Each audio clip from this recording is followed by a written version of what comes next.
유쾌한 남자들의 시시콜콜 토크쇼 김프로쇼 지금 시작하겠습니다. 저는 김프로입니다.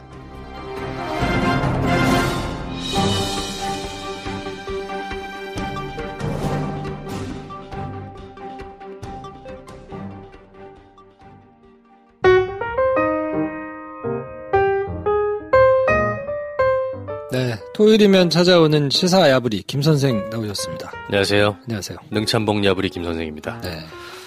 지금 여러분들 이번 방송은 한 가지 감안하고 들어주실 게 있어요. 김프로가 죽어가고 있습니다. 죽어가는 것까지는 아니고 보이스가 조금 생기가 없다거나 네. 그러셔도 이해를 해줘야 됩니다. 오늘은 약간 이 컨셉으로 진중하고 잔잔한 구한말에 각혈하고 쓰러지는 지식인 모드 있지. 네. 각혈 꼭 해야 돼? 각혈이 간지의 핵심이야. 아, 그래요? 네. 몸살이랍니다. 아, 몸살이 시작됐어요. 그래서 내일까지 제가 아플 예정이니까 감안하고 들어주시기 바랍니다. 내일 돼지 엄마랑 나오는 방송도 아플 예정이니까 네. 방송 들으시는 분들도 혹시 전염될 수 있으니까 몸살약 드시고 방송 들어주세요. 그렇죠. 네. 네. 단체 관람 어디서 사냐고 계속 물어보시는 분이 간혹 계시더라고요. 못 사요. 어디서 사? 저희 단체 관람을 처음 접해보신 분인 것 같아요. 네. 이게 뭐냐면 그냥 저희가 시간과 장소를 정해드리면 메가박스나 CGV나 극장 홈페이지나 앱에 가서 그냥 똑같이 영화를 예매하시는 겁니다. 다음 주 벌써 수요일로 다가왔죠. 26일 날 내 사랑 단관은 이미 자리가 없어요. 네. 근데 가끔 하루 전 이렇게 취소표가 나오긴 하거든요. 그렇죠. 그래서 그때 한번 심심하실 때 하루에 한 번 정도 네. 한번 릴로드를 해보세요. 이게 행사가 아니고요. 뭐 저희가 준비해가지고 막 하는 행사라기보다는 극장을 통으로 빌려서 그냥 보고 싶은 영화 그렇죠. 통으로 빌려서 봐야 볼 수 있으니까 네. 다시 틀어달라 그러면 안 틀어주잖아요. 왜 명절 때도 보면 기차표나 버스표 이런 거 있잖아. 설 전날 되면 취소표가 한 장은 나오거든. 그렇죠. 네, 그 행운을 노려보시라. 네. 이렇게밖에 말씀을 못 드리겠습니다. 네, 그래서 그냥 영화를 같이 본다. 저희도 가서 봐요. 근데 오프닝의 앞에 짧게 그냥 인사드리고 그쵸. 저희도 같이 영화 보고 그냥 집에 가는 거거든요. 네. 뭐 대단한 행사는 아니고 좋은 영화를 같이 한번 보자. 뭐 이런 그쵸. 취지니까. 네. 네. 다음 주 목요일 네. 26일이니까 예매하신 분들도 오시고 예매 혹시 안 됐을 때도 다음날 먹고 전날 이렇게 혹시 나온 거 없나 찾아서 득템하신 분들은 여의도 CGV에서 만나요. 네. 네. 알겠습니다. 당관 많이 와주시고요. 네. 그리고 그날 바다.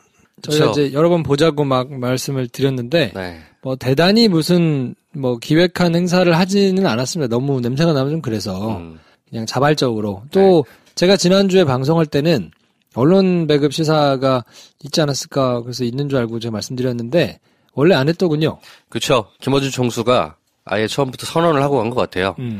어차피 시민의 힘으로 만들어진 영화니까 시민의 힘으로 흥행까지 가보자. 이렇게 혼자 또 멋있는 척을 한번 하셨습니다. 뭐 취지는 충분히 이해하고 네. 언론이 아직 안 돌아왔기 때문에 그렇다라고 이제 이해는 하는데 저는 보면서 조금 아쉽기는 했어요. 굳이 이제 저거를 그래도 최종 목표가 많은 사람들이 보는 게 목표였으면 이제 조금 공댕이 조금 살짝 긁어주면 또 좋다고 또 기사 쓰고 막 하거든요. 근데 그렇게 좀 이용했으면 좋지 않았을까 싶은 생각은 좀 드는데 어차피 제작자의 성정이 그래요. 네. 네. 난 내가 하고 싶은 것만 할 거야 이렇게 사시는 분이기 때문에 뭐 당한 게 많아서 이제 그런 거라서 뭐 그것도 충분히 이해는 하고요. 네. 어쨌든 지금까지 스코어는 나쁘지는 않습니다. 녹음하는 현재 27만 명이 조금 넘은 것 같아요. 그리고 이게 관이 떨어지지가 않더라고요. 점점 더 붙고. 다행인 건 완전 블록버스터 경쟁자가 없어요. 그러다 그렇죠. 보니까 요 정도 사이즈의 영화들이 지금 그래봐야 1등이 램페이지거든요. 그러니까 살아남을 가능성이 계속 있어요. 인피니티 워 나올 때까지는 네. 그래도 어쨌든 또 인피니티 때문에 많이들 뺐어요. 그쵸. 극장 잡아놔가지고 그때는 또 영화를 안 넣어서 대작이 없어가지고요. 그래서 인피니티 워가 4월 말 개봉인데 다음 주 말이죠 아마? 25일입니다. 네, 다음 주 수목 이렇게 할 거예요. 예상을 해보기에 인피니티 워가 개봉한다 그러면 가장 먼저 내려갈 영화는 그날 바다가 아니고 램페이지입니다. 왜냐면 서로 관객층이 겹쳐요. 그렇죠. 그래서 그 영화를 빼고 그날 바다 같은 영화는 그냥 쭉 살려둘 거예요. 그러니까 지금 보셔도 괜찮고 참 감사한 거는 저희가 이제 월요일날 특집 방송을 한 이후에 저희 게시판과 인스타에 김프로쇼 듣고 그날 바다 마음 단단히 먹고 봤다는 인증이 굉장히 많이 올라왔습니다. 진짜 많이 올라왔어요. 와, 이거 너무너무 많이 올라와가지고 진짜 감사드려요. 저희가 뭐 감사할 입장은 아닌데 감사드립니다. 아니, 그래도 우리가 보라고 했는데 보셨으면 감사한 거잖아. 그렇지. 네, 네. 보지 말라고 한 것도 아니고. 한번 봅시다! 했는데, 이렇게 호응해 주셔가지고, 참 감사드립니다. 이 영화는 제가 생각할 때는 그래도 한 50만 이상은 가져야 소기의 목적은 달성한 거라고 보거든요. 그렇죠. 그래서 아직 갈 길이 좀 멀다. 옆 사람 동료에서 같이 한번 보시라. 네. 네, 다시 한번 부탁드리고 싶습니다. 저희가 N차 관람을 하자고 해서 한 거는, 사람이 없는데 N차 관람을 하면 무슨 의미가 있나.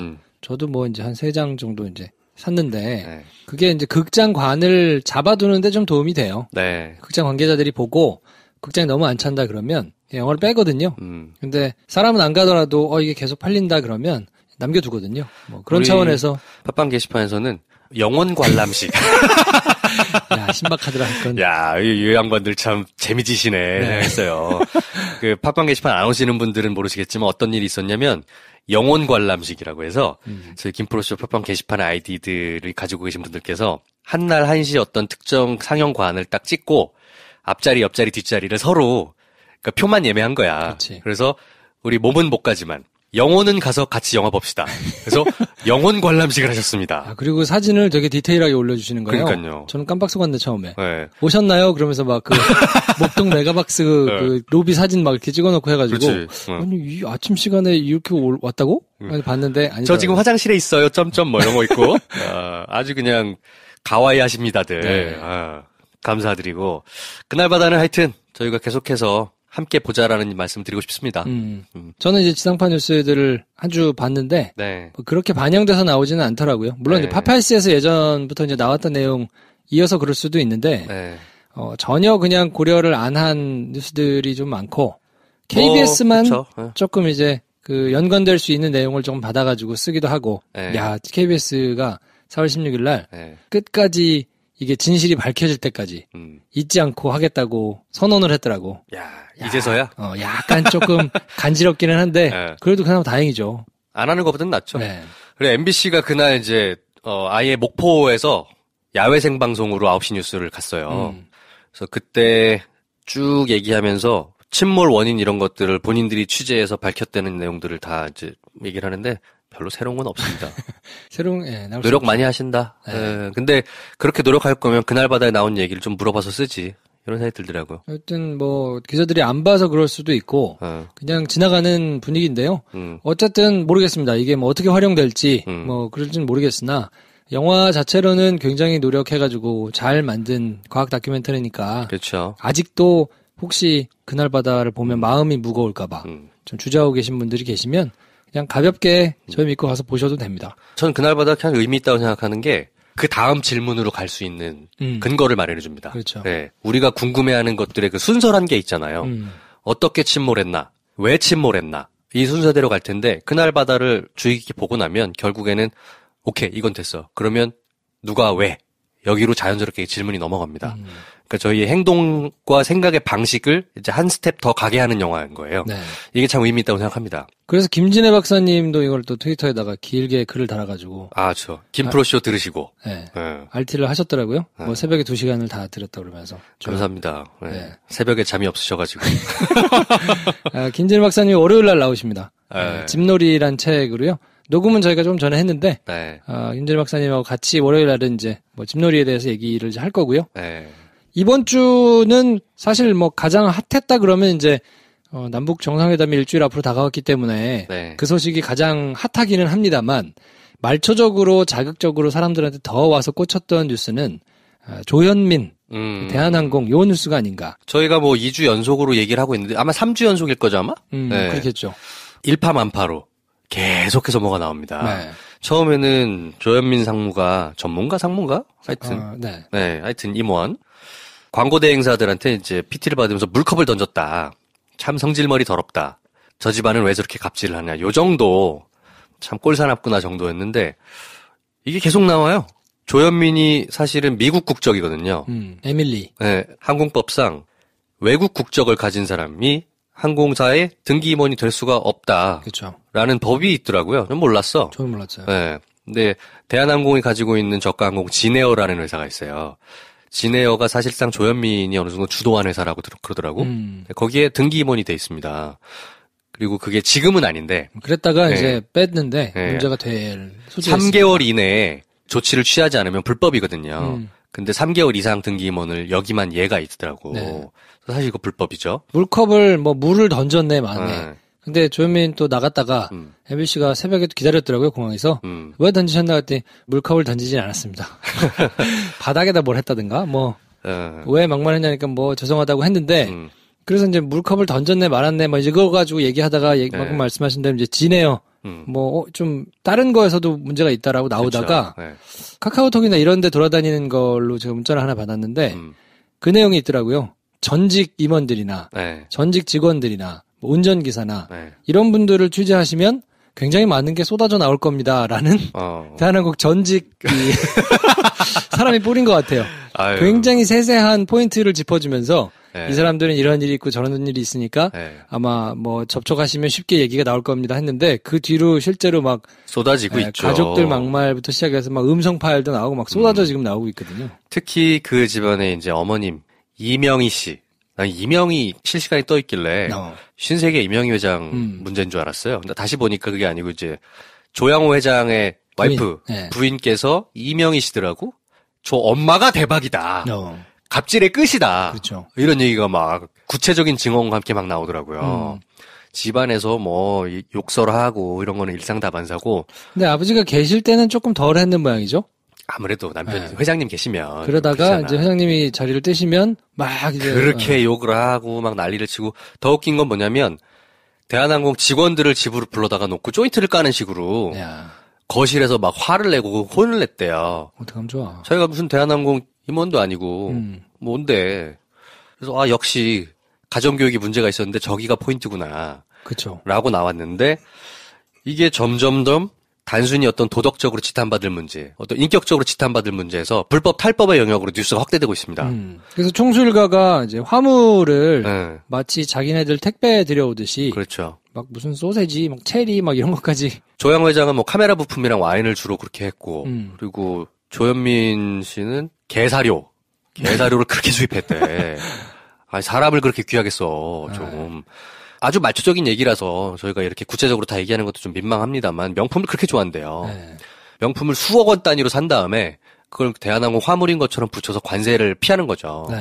무관세 통과되면 사실은 굉장히 큰 벌금이 있더라고요. 그렇죠. 5억 이상인가요? 그러면 징역도 세. 그래서 해외에서 사용한 지금 카드 내역 이런 거 조사하고 있고 일파만파 막 이제 퍼지고 있거든요. 또 이런 것도 있었어요. 대한항공 기장이 서울에서 제주도로 갈 때 그 비행기 안에 조양 회장이 타고 있었나 봐. 근데 부기장한테 관제탑에서 연락이 온 거야. 회사에서 널 찾으니까 빨리 연락해봐라. 그 비행 도중에 회사에 급히 전화를 했는데 회장님이 붙인 물건이 있으니 그거는 내려서 김포공항에서 어디로 던져놔라. 이런 얘기를 하느라고 관제탑이랑 회사랑 그렇게 연락을 한 거예요. 근데 사실 비행 중에 부기장이 그런 거 가지고 시간을 쓰고 이렇게 하는 게 굉장히 안전에 위협이 되거든요. 그럼요.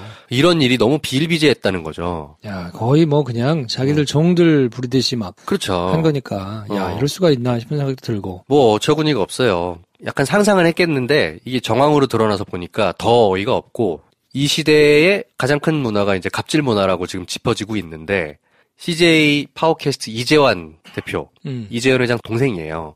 그 사람은 자기 이제 요강까지 닦으라고 했던 그런 얘기들이 막 돌아요. 여기저기서 막 지금 갑질에 대한 게 쏟아지고 있는데 핵심은 그거 같아요. 그러니까 일을 잘 하는데 성질이 들어오면 그거는 100번 양보해서 참 일은 잘하는데 성질이 더럽네. 취할 것만 취하고 배울 것만 배우고 요렇게 한다고 치지만 그건 우리 오늘의 빠따 사연 같은 거죠. 근데 이게 재벌 3세 영역까지 이제 넘어오니까 경영 능력이 있는지도 모르겠고 이제 380 같은 경우 큰 기종 2층으로 다 비즈니스로 만들어가지고 수익에도 직접적으로 타격을 지금 받고 있고. 그렇죠. 조연아가 주도한 거죠. 하라 그래가지고 그럴 일이야? 자기 모르면 그냥 놔두지. 근데 그런 분위기에서는 그걸 반론을 제기하거나 이럴 수가 있었겠냐고요. 그렇죠. A380 비행기 2층을 다 비즈니스 텄는데 팔려야 말이지. 다 팔리지도 않고 미국 한번 가려 그러면 비행기 값이 2배, 3배 이렇게 비싼데. 그렇죠. 근데 이제 그러니까 얌치족들이 생겨가지고 오버부킹이 되면 올려달라. 그렇지. 그거 가지고 계속 싸우는 거예요. 그러니까 이제 올려주기도 하고. 어차피 자리 남으니까. 그러니까 결국은 이제 그게 수익률로 이어져가지고 떨어지는데 누구한테 책임을 어떻게 물을 거예요. 그렇죠. 네. 지난 시간에도 반 농담식으로 했지만 일을 하지 마, 그냥. 그러니까요. 회사 다니지 마. 아니, 돈 많잖아. 일 잘하는 사람한테 그냥 전문 경영인 맡겨. 뭘 하겠다고 깝죽거려. 문제만 일으키고. 재단 이런 거나 하시고. 그러면 좋겠어요. 그냥 럭셔리한 데 가가지고 맛있는 거 드시고 그냥 놀러 다녀요. 우리한테 돈이나 좀 주지. 우리한테 돈 주고 갑질하면 싫어. 안 줘도 돼. 아무튼 경영인으로서의 자질뿐만 아니라 뭐 도덕적 도의적으로 성품에도 심각한 문제가 이거 녹음 파일 들으니까 이거는 좀 치료를 받아야 될 수준이 아닌가 싶을 만큼 소리를 지르더라고요. 그렇죠. 와, 이거 이럴 수가 있어요? 평상시에 생활하면서? 처음 들었어. 네. 약간 정신적으로 건강하지 않으신 분들께서 병원에서 그런 거 소리를 내는 거 이런 걸 영화에서 가끔 봅니다. 이게 정말 그렇죠? 영화에서 연기 못하는 사람들이 막 오버 해가지고 연기할 때 그 느낌이거든요. 그렇죠. 오버 샤우팅. 네.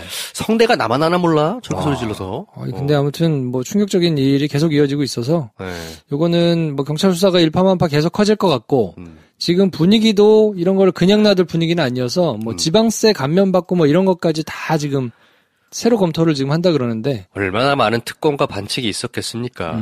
그리고 저게 대한항공 하나만의 얘기라고 생각 안 해요, 저는. 대한항공만 그러겠습니까? 그렇죠. 솔직히? 아닐 거라고. 드러나지 않았을 뿐이지. 조금 정도는 심한 것 같더라고요. 약간 더 심할 뿐이지. 근데 이제 한화 김승현 회장 잘 알잖아요. 그렇죠. 예, 그 양반이 이제 법원 나와가지고 아구리를 돌렸다 이런 표현을 썼단 말이야. 재벌 회장들이 그렇게 대단하신 분들이 아닙니다, 인격적으로. 근데 이번 기회를 계기로 좀 오래 걸리겠습니다만 우리 사회 갑질 문화를 좀 근본적으로 바꿔야 돼. 네. 자기가 사회적으로 위치가 있고 뭐 능력이 있다고 해서 그렇지 않은 사람들을 대할 때 인격적으로 무시하고 갑질을 하는 문화는 사라져야 됩니다. 그렇죠. 네. 네. 조현민 또 조씨 일가의 뉴스는 계속해서 생산이 이제 될 거라서 뭐 경찰이 이제 수사에 착수해가지고 수사를 하고 있기도 하고요. 네. 요거는 진행되는 상황 보고 더 팔로우업을 해드리도록 하겠습니다. 네. 네. 술친굼. 김프로쇼의 친구. 네. 지금은 거의 일반 대명사가 된 것 같아요. 네. 실제로 효과가 좋아가지고, 네. 사람들이 많이 산다 그래요. 저희 아는 분도 이렇게 그냥 개인 자리에서 뭐 이렇게 제가 가끔 나눠드리고 하거든요. 네. 괜찮다고. 네. 먹고 나서 막 무더기로 사고 이런 사람들이 있어요. 저도 그래요. 대학교 친구들 모임을 얼마 전에 했는데, 그 중에 한 명이 김프로쇼 청취자예요. 열심히 들어. 몇 날 며칠에 모이기로 했으니까 다 모여라 단톡방을 연 거야. 거기서 저한테 콕 찍어가지고 김 선생은 술친구 꼭 가져오고 그래서 갖고 갔어요. 갖고 가서 한 포씩 다 나눠주고 그날 술을 먹었는데 다음날 아침에 단톡방에 효과 봤다는 톡들이 탁 올라오는 거예요.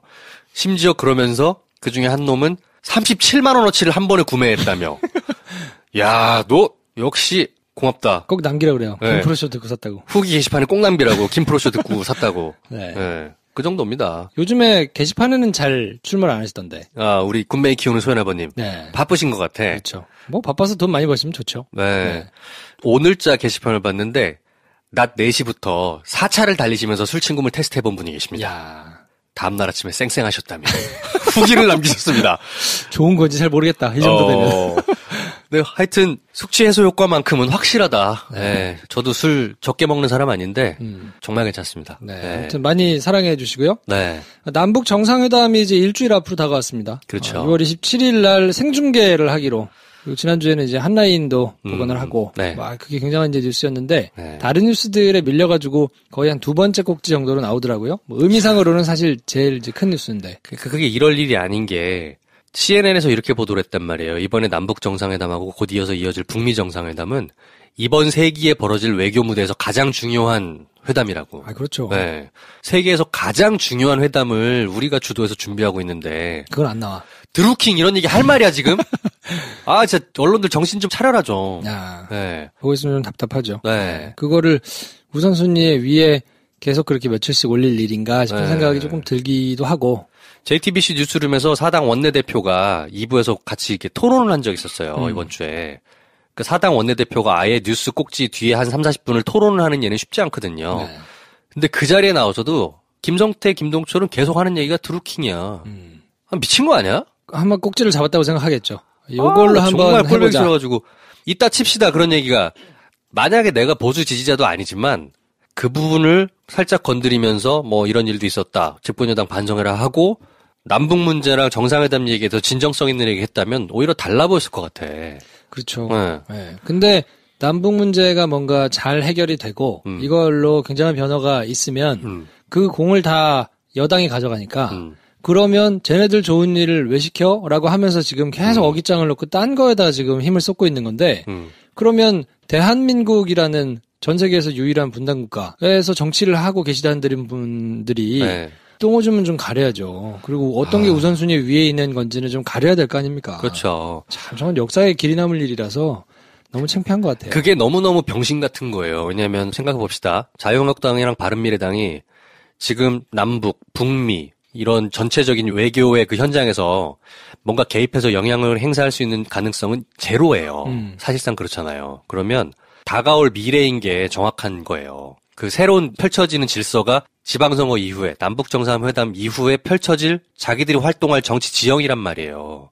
그러면 그거를 선제적으로 대응해서 저렇게 펼쳐졌을 때 보수가 보수의 목소리를 낼 것은 무엇일까를 고민해서 얘기하는 게 진짜 정치 지도자예요. 그렇잖아요. 다가올 미래가 분명히 있는데 그거를 지금 온몸으로 막아보겠다? 당난거철이야 이거는. 그러다가 그냥 수레에 깔려버립니다. 정치 오래 하고 싶으면은 비전을 제시하세요 제발. 저렇게 했으니까 이 지경이 됐지 않았을까 싶은 생각이 지금 들기는 하고요. 네. 판문점에서 어쨌든 이제 생중계를 할 예정인데 그렇죠. 몇 시인지 모르겠어요. 보통 몇 시 하나요? 옛날에 김대중 대통령 때는 12시. 네, 낮에 했던 것 같아요. 제가 네. 사실 이때는 되게 창피한 얘기인데 뉴스를 1도 안 보던 때라 가지고요. 신문은 고사하고 TV도 그 기숙사에서 네. 생활할 때라 네. 정말 아무런 생각 없이 그냥 놀러만 다니던 때였거든요. 해맑던 시절. 그렇지. 네. 그래가지고 미국 문화에 경도되던 그 시절. 뭐 어디 영화나 보고 다니고 찍고 다니고 뭐 이럴 때라 네. 하루는 이제 조금 늦게 일어나서 그날 스케줄이 없어가지고 네. 휴게실을 갔는데 두 사람이 만나고 있는 거야. 악수를 하고 있어. 이게 무슨 일이야? 그랬던 기억이 나. 근데 그게 네. 대낮에 되게 제가 늦게 일어났거든요. 네. 부슬슬하게 뭐 하여튼 아침 걸러뛰고 뭐 이렇게 나왔는데 만나고 있어가지고 깜짝 놀랐던 기억이 나네요. 부끄러운 자의 각오. 비교적 선명하게 기억을 합니다. 그때가 00년도거든요. 네. 00년도 6월이었는데 그때 이제 00년에 우리 기숙사 같은 방 한 달 살았을 때야. 그렇죠. 근데 저희가 휴학을 하고 나갔죠. 서울에 올라와가지고 그때 당시에 그 테헤란밸리에 유행하던 벤처기업을 다녔단 말이에요. 근데 우리 벤처가 친구들이 만든 거라서 오피스텔에서 먹고 자고 하면서 일했던 때예요. 그래서 낮에 또 계속 일을 하고 있는데 12시가 딱 되니까 우리 인터넷 화면을 계속 보고 있잖아요. 딱 나오는 거지. 네. TV 생중계를 인터넷으로 최초로 그때 했던 것 같은데 기분이 되게 묘한 거예요. 그렇죠. 공항에 내려가지고 김대중 대통령이랑 김정일이 악수를 하고 있어. 이게 뭐야? 내가 지금 뭘 보고 있는 거지 이런 느낌이었거든요. 네. 근데 2000년 6월에 왜 아무 뉴스도 안 보고 그랬냐? 네. 제가 이제 군대를 좀 늦게 가가지고 2000년 10월에 군대를 갔거든. 군대 가기 넉 달 전에 뭐 무슨 의미가 있습니까? 뭐하러 가? 뉴스가 무슨 의미가 있어 나한테. 이해합니다. 네, 그래서 그냥 재밌는 것만 하고 살았는데 깜짝 놀랐던 기억이 나. 야, 내가 이렇게까지 뉴스를 안 봤나? 남북정상회담이 열리는 것도 몰랐던 거 아니야? 네, 깜짝 놀랐어. 야. 그렇습니다. 이번에는 그 세 번째죠. 역사적인 남북정상회담이 2000년 김대중, 2007년 노무현, 그리고 11년 만에 이제 2018년에 문재인 정권이 드디어 남북 정상회담을 엽니다. 노무현 전 대통령은 이제 임기 말기여가지고 그렇죠. 네. 그때는 사실 임팩트가 그만큼 있지는 않았던 걸로 기억하는데 살짝 약했죠, 살짝. 네, 그리고 이제 그 해 마지막에 대선 있는데 그때는 뭐 이명박이 되냐 박근혜가 되냐 뭐 이런 걸로 막 싸우고 있을 때라 사실 사람들의 관심도 그렇게까지 막 감동이 크게 몰려오지는 않았던 것 같아요. 그랬죠. 그리고 또 저쪽은 저는 개인적으로 그때 김정일이 훨씬 오래 했잖아. 그렇죠. 그리고 여기는 이제 5년 한 거잖아요. 네. 그 5년을 끝내는 시점과 다음번은 또 못하는 뭐 이런 사람인데 약간 후달리는 느낌인 거예요. 뭔가 이렇게 대화가 연속성이 없다는 느낌이죠. 왜냐하면 곧 끝날 거니까. 네, 지는 것 같고 괜히 김정일은 앞으로 계속 하는데 그래서 약간 조금 좀 그랬거든요. 근데 이번 정상회담은 기분이 되게 좋은 것 같아요. 그래봐야 지금 84년생이야. 정은아, 형들이 너 지켜보고 있다. 네, 잘해드려라. 좋으신 분이야. 좋은 분이야. 좋은 마음 들이면 좋은 보답하실 분이니까 잘해라. 이번에 국무장관 내정자 미국 폼페이오 북한을 사전에 방문했다는 거 아닙니까? 네, 이것 때문에 약간 박지원 의원이 화제가 됐어요. 기억하실지 모르겠는데 윤상 감독이 이끌고 갔던 한국예술단이 북한에서 공연을 했잖아요. 그때 한국 가수들만 이루어진 공연이 있었고 그 다음 날 북한 예술단랑 한국 예술단이 같이 합동 공연하는 예술단 공연이 있는데 원래는 두 번째 거를 볼 예정이었는데 갑자기 전날에 한국 예술단이 하는 공연을 보러 왔습니다. 네. 김정은 이설주가. 그래서 저게 무슨 일이냐. 왜 왔냐. 일정도 바꿔가면서 이런 얘기들이 있었어요. 근데 그때 김정은의 워딩이 뭐였냐면 바꿀 수 없는 정치 일정이 생겨서 공연 관람 일정을 며칠 땡겼다라고 얘기를 했어요. 바로 그 다음날 라이브로 들었던 기억이 나는데 박지원 민평당 의원이 아마도 미국에서 누가 온 것 같다. 그런 얘기를 했어요. 자기 촉인데 그리고 들은 얘기 종합했을 때 미국에서 누가 고위급이 온 것 같다. 그래서 김정은이 일정을 바꾼 것 같다. 라고 했는데 맞았잖아. 그렇죠. 그래서 뉴스공장에서도 김어준이 야 진짜 대단하다. 어떻게 맞췄냐 뭐 이런 얘기를 또 한참 또 이렇게 박지원 의원 좋아하는 거 있잖아요. 광 파는 거. 근데 뉴스공장에서 그렇게 아침에 하고 나니까 뉴스룸에서 그날 저녁에 손석희랑 또 그 얘기가 나왔어. 그래서 손석희 사장이 처음부터 대놓고 얘기를 한 거예요. 남북 문제에 있어서는 최고의 전문가이자 최고의 정보통이신 걸로 알고 있다. 민평당 박지원 의원 모셨다. 하고 난 다음에 첫 마디가 뭔지 알아요? 제가 이렇게 서두를 꺼내면 무슨 말을 기대하는지 아시죠? 어디서 들었냐, 어떻게 들었냐 이런 얘기를 물어보는 거죠. 네. 그 정도였습니다. 네. 그래서 폼페이오 국무장관 내정자가 선제적으로 가서 김정은을 만났고 5월 말에 있을 북미 정상에 대한 사전 협의를 했다. 이 정황이 있어요. 다음 주면 이제 드러날 텐데 굉장히 한반도가 큰 이제 분수령에 놓여 있어가지고 네. 다음 주부터 시작해서 이제 북미 정상회담까지 잘 이렇게 진행이 되고 나면 네. 우리 역사에 굉장히 큰 사건이 될 거기 때문에 굉장하죠. 네, 이건 아무튼 좀 관심을 가지고 조금 봐야 될 것 같고요. 그러니까 좀 뉴스 좀 쓸데없는 거 좀 많이 좀 안 했으면 좋겠어요. 잘 좀 해라 진짜. 그런 얘기도 있었죠. 판문점이라는 지역이 왜 판문점이 됐느냐. 혹시 알아? 모르겠어요. 모르죠. 네. 그 얘기를 뉴스공장에서 김진애 박사님이 하셨어요. 근데 이제 그것만으로는 정확하지가 않았고 뉴스룸 브리핑에서 앵커 브리핑에서 나왔는데 임진왜란 때 선조가 북으로 도망을 갔잖아요. 궁을 버리고. 그때 이제 강을 건너야 되는데 어가가 건널 수 있는 상황이 안 된 거야. 물이 불어나서. 도망치고 있는 어가를 그냥 두고 볼 수가 없는 일반 민초들이 자기 집 문짝들을 띄워와서 다리를 만들어준 거예요. 그래서 넓은 리가 된 거예요. 그렇게 했다는 역사 때문에. 그래서 넓은 리가 됐는데 그거를 한국전쟁 당시에 휴전협정을 거의 1년 반 이상 했거든요. 계속해서 장소를 옮겨가면서. 그때 이제 어느 정도 자리를 잡은 데가 그 넓은 리인데 정전협정은 중국, 미국, 한국 이렇게 중국어, 미국어, 한국어가 교차되는 협정이었거든요. 중국인들이 이해하기 쉽게 순한국말이었던 널문을 판문으로 바꾼 겁니다. 그래서 판문점이 된 거라고 하더라고요. 그전에는 판문점 이름이 왜 판문점이야? 그래도 몰랐어. 무슨 뭐 중국집이야? 뭐 이런 많이 했거든요.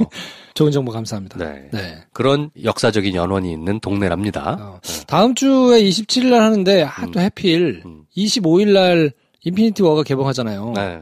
이게 올 아이맥스로 찍었거든요. 네. 그래서 이건 완전 그냥 아이맥스로 봐야 되는 거죠. 네. 보통은 뭐 아이맥스를 40% 찍었냐, 60% 찍었냐 뭐 이렇게 해가지고 그치. 일반하고 붙이는데 네. 이건 100% 다 아이맥스이기 때문에 예매가 열리자마자 그 서울시내 전 아이맥스관이 쫙 다 나간 거예요. 싹 털렸죠. 아주 운이 좋게 제가 찾다가 저 뒷자리는 없어요 아예. 동그랗게 이렇게 해가지고 맨 앞에 한 줄, 두 줄 정도 남고 나머지가 싹 다 나가는데 무슨 일이 있었는지 뭐 맨 뒤에서 두 번째 줄인가 자리가 하나 난 거야. 취소표가 나왔군요. 하나 나왔어요. 그래서 제가 낼름 그거를 이제 예약했죠. 득투더템.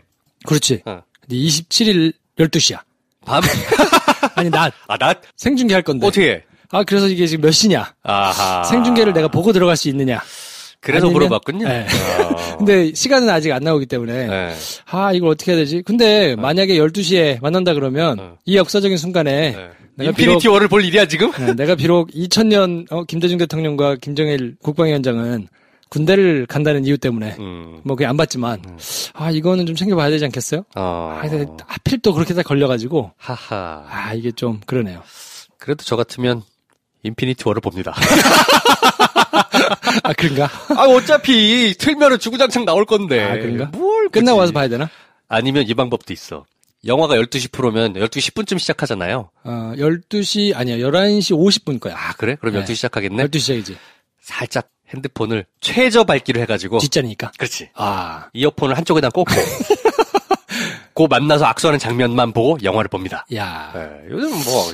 어떻게 해야 되나. 요즘 우리나라 같은 이런 IT 선진국에서 뭘 그걸 고민해. 행복한 고민을 하고 있어요. 그렇죠. 어떻게 할 건가. 네, 근데 제 바람은 11시 반 정도 11시 반 정도 만나주시면 30분 정도 보고 들어가서 딱 이렇게 하는 걸로 좀 됐으면 좋겠는데. 남북 정상회담 스케줄이 사실은 김프로 영화 관람 스케줄 때문에 그렇지. 조정된다. 30분만 땡겨주세요. 얼마나 사람들을 위하는 사람이 먼저 다인 정치입니까? 아니면 아침에 만나는 게 좋잖아.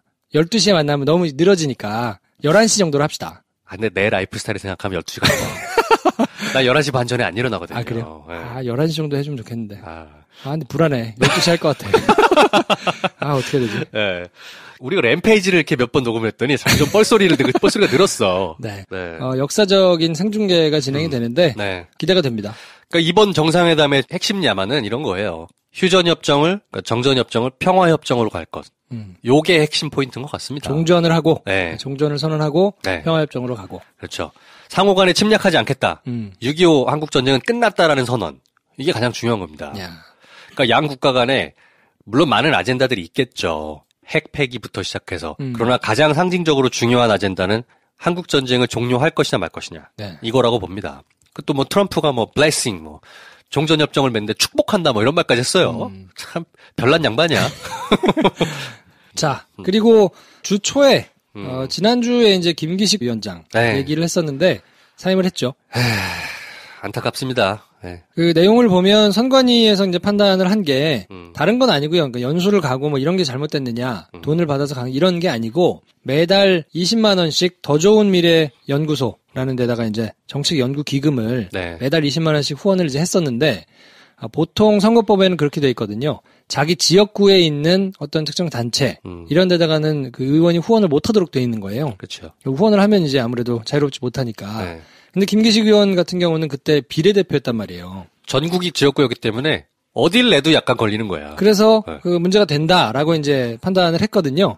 20만 원씩 내던 거는 그냥 계속 그 의원이 되기 전부터 내던 거라 그거는 큰 의미가 없다고 할 수 있으나 이제 그 다음에 국회의원으로 안 나왔기 때문에 국회의원을 마감하면서 후원금이 들어온 게 남아서 한 5천만 원 정도가 남았는데 그걸 이제 후원을 했단 말이에요. 어차피 다음번에 내가 국회의원 나올 것도 아니고 큰 문제 없지 않겠나 해가지고 냈는데 그게 문제가 된다. 문제 소지가 있다라고 해석을 했기 때문에 설명도 애매모호했어요. 원래대로 하면 그때 그게 문제가 됐으면 수사 의뢰를 하든지 고발을 하든지 조치를 해야 되는데 선관위도 뒤에 국회의원도 안 하고 하니까 그냥 넘어갔던 것 같아요. 그거에 대해서 선관위의 이 태도가 굉장히 문제라고 생각을 해요. 저도 비판을 많이 받고 있습니다. 문제가 될 것 같으면 그때 정확히 얘기를 하든가, 그리고 이미 돈을 내도 되냐고 한번 물어봐서 괜찮다고 해서 낸 돈을 가지고 이제 와서 유권 해석을 문제가 될 수 있다라고 내버리면 뭐 하자는 거냐. 근데 저는 개인적으로는 매우 아쉽고 그냥 그분이 공정거래위원장을 했으면 좋겠다는 생각을 했었는데 그렇죠. 굉장히 큰 진일보라고 생각해요. 왜냐하면 선관위가 항상 정권 눈치 보고 그거에 맞는 대로 해석을 해가지고 유권 해석을 해주고 그냥 적당히 농치고 지나가잖아요. 근데 이번에도 만약에 그냥 그렇게 문제가 없다라고 나왔으면 저는 조금 개인적으로는 아쉬웠을 것 같아요. 근데 그냥 법적으로 명확하게 자로 잰 듯이 해가지고 결과가 문제의 소지는 있다라고 내리면 선례도 되고 그래서 그거에 따라서 문재인 대통령이 약속을 지킨 거잖아요. 그렇죠. 법적으로 문제가 되면 사임시키겠다.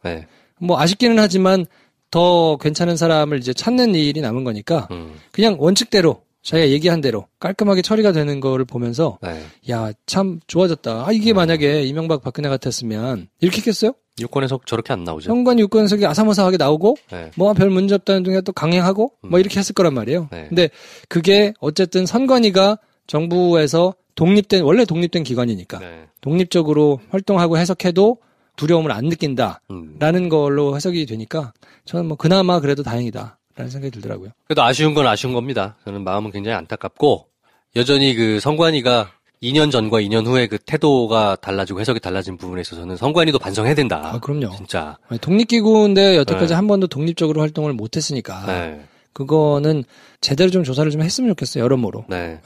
그래도 이렇게 뭔가 정치 공세를 하려고 할 때 원칙대로 그러면 유권 해석을 맡기고 거기 나온 결과에 순종하겠다. 반영하겠다고 했던 그 정권의 의지도 분명히 상처 속에서 얻은 교훈인 건 맞습니다. 그럼요. 네. 그래서 3주 만에 다시 이제 물러나면서 다시 네. 부원장 체제로 갔는데 좋은 사람을 다시 찾는 게 사실 쉽지는 않을 텐데. 그렇죠. 그래도 이 자리가 여러모로 기득권들에게는 굉장히 위협이 될 수 있는 자리이기 때문에 네. 저는 더 적임자, 센 개혁 의지를 가지고 있는 사람이 되면 좋겠다. 김기식 원장이 코 밑에 점 찍고 다시 오면 안 되나? 왜 나는 너를 만나서 김기석 뭐 이런 걸로. 난 다른 사람이다. 신박하다. 네. 우리도 신박한 논리로 대응할 수 있으면 안 되나 이런 생각이 듭니다. 자, 그리고 이시영 씨가 MB 아드님 이시영 씨가 추정 60분을 상대로 가처분 신청을 했어요. 방송하지 말아라.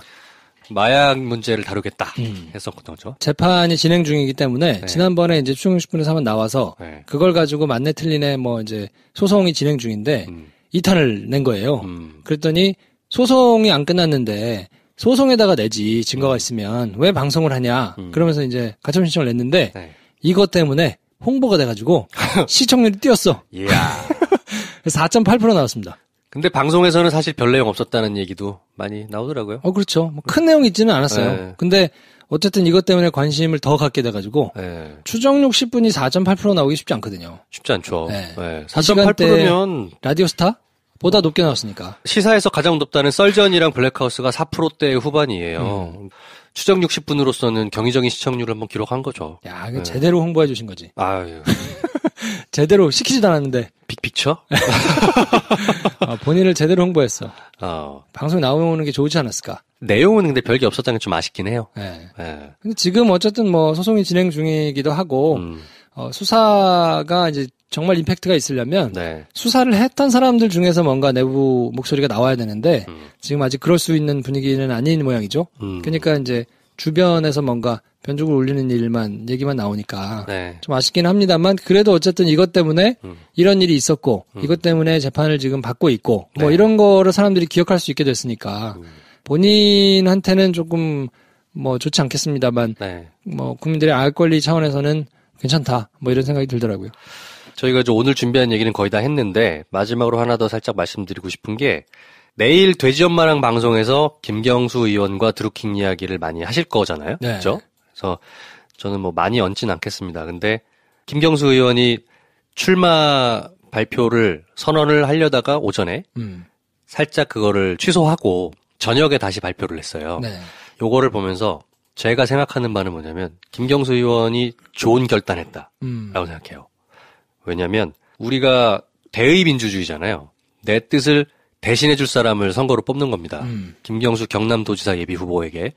그러면 현재 펼쳐진 드루킹과 댓글 공작과 무언가 김경수 의원과의 연관관계를 정치공학적으로 정쟁으로 이끌어가고 있는 자한당과 바른미래당 그리고 수많은 보수 언론들 그 떼거리들이 굉장히 그 꼴보기 싫은 게 사실 저는 개인적으로 심정이에요. 그리고 객관적으로 드러난 팩트들을 봐도 저는 드루킹은 누군지 모릅니다. 제가 네. 본 적은 없는데 그런 류의 유사한 정치에 영향력을 행사하고자 하는 조직들을 운영하고 있는 모임들을 의도치 않게 몇 번 가서 본 적이 있어요.